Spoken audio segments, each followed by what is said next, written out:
Hey, what's going on, guys? Today's video is going to be going over the general combat system of Kindred Fates. Now, this video is something I've been sitting on for pretty much since the day I found out about Kindred Fates, but I've been holding off just because I didn't feel like we had enough information at the time to really talk about the aspects I wanted to cover. Given September 11th's newsletter, as well as a certain individual accidentally leaking the stamina bar, I felt as though I could finally give some sort of general idea of how the combat system will work and what we could perhaps see. I plan on doing a follow-up to this video post-alpha so we can sort of see how the speculative portion of this video plays out, but for now I figured this was a nice place to get started. So with all that being said, sit back, relax, and let's dive right in.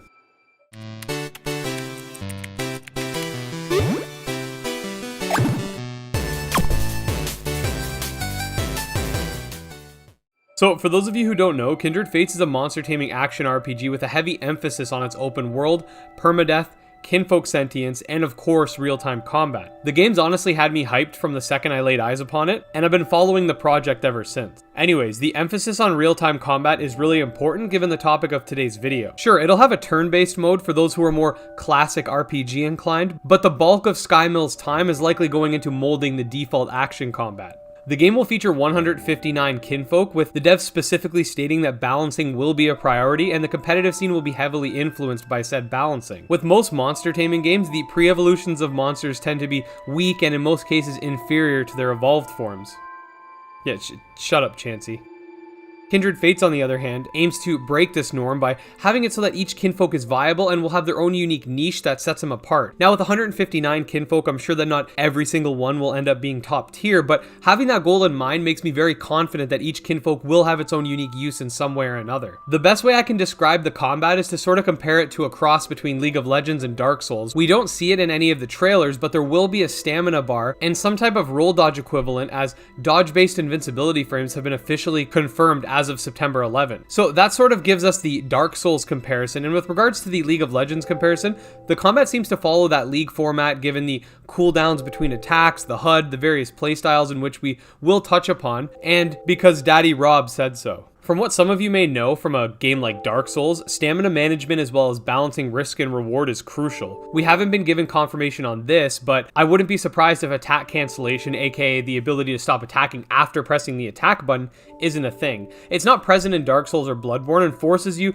to be methodical with your strikes and commit. This will be made even more interesting given the cooldown times we see at the bottom of the screen during trailer footage. I'm very curious as to whether or not this will be changed, or if we'll see some moves that only require stamina without a cooldown, or moves that require both a cooldown and stamina. Kindred Fates also mixes up the traditional type chart in that it doesn't feature a buffed-based advantage system. Instead, it focuses on playstyle counters. For example, fire types aren't good against Gaia types because of a damage multiplier. They are instead advantageous due to the fire types being zoner-based fighters, whilst the Gaia types focus more on utilizing minions and tokens.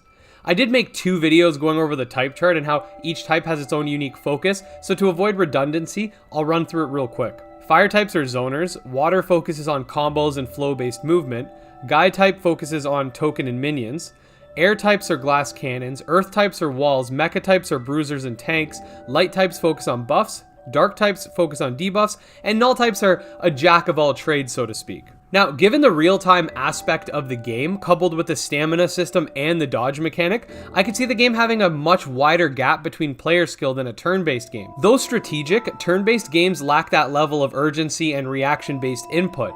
It's not enough just to know the meta and to be able to predict your opponent's moves. You'll also have to be able to react under pressure. The game will also feature 2 types of battles, specifically 1v1 and 2v2s, which will add an even deeper layer of complexity to the game. I can see dark and light types really shining in 2v2 environments, with the light types powering up their allies and the dark types potentially setting traps for the opponents and allowing the ally to finish off the foe. We already know about which types are advantageous against which, but as the meta flourishes, I could see certain types working really well in tandem with another, sort of having unofficial synergies. Let's say, for example, Skullkin, a dark type, has the slow ability that we see in the trailer. Imagine coupling that with an air type's massive damage output. There's a ton of options here, and I actually wanted to make a separate video about potential synergy, so stay tuned for that. We also have to remember that PvP, whilst the forefront of the upcoming alpha, won't be the only focus of Kindred Fates. We have a vast world to explore alongside enemies to defeat. Now, the basic 1v1 or 2v2 PvP battles will likely feature a terrain with very few obstacles for the sake of balancing, but the single player mode doesn't have to worry about that. We could have battles that take place right next to a cliff, in very tight spaces, or even horde fights where we have multiple enemies attacking us at once. Also remember that permadeath is a thing, so you can mess around in PvP, but in single player, if you don't take your enemies seriously, you can kiss that phantom auburn goodbye. Also, sure, the Kinfolk have their own basic movesets, but each one you encounter may have slightly different ones depending on story progression or something to that extent. Furthermore, I could see unique boss fights where the enemy bosses have special moves that are, let's say, broken or super powerful or whatever because only the boss has it, you can't actually use them. It'd be interesting to see specifically catered enemies for that fight. Now, unfortunately, given the limits of what we currently know about Kindred Fates, there's not much else I could really touch upon. A lot is up in the air in terms of how everything could play out, and we'll have to wait until the alpha to generate some more concrete parameters for what the combat system will entail. With all that being said, if you did enjoy the video, make sure to like and subscribe for more monster taming content. Check out my Patreon where you can support the channel and gain access to my videos early, and don't forget about my Twitter and Discord. Until next time, peace.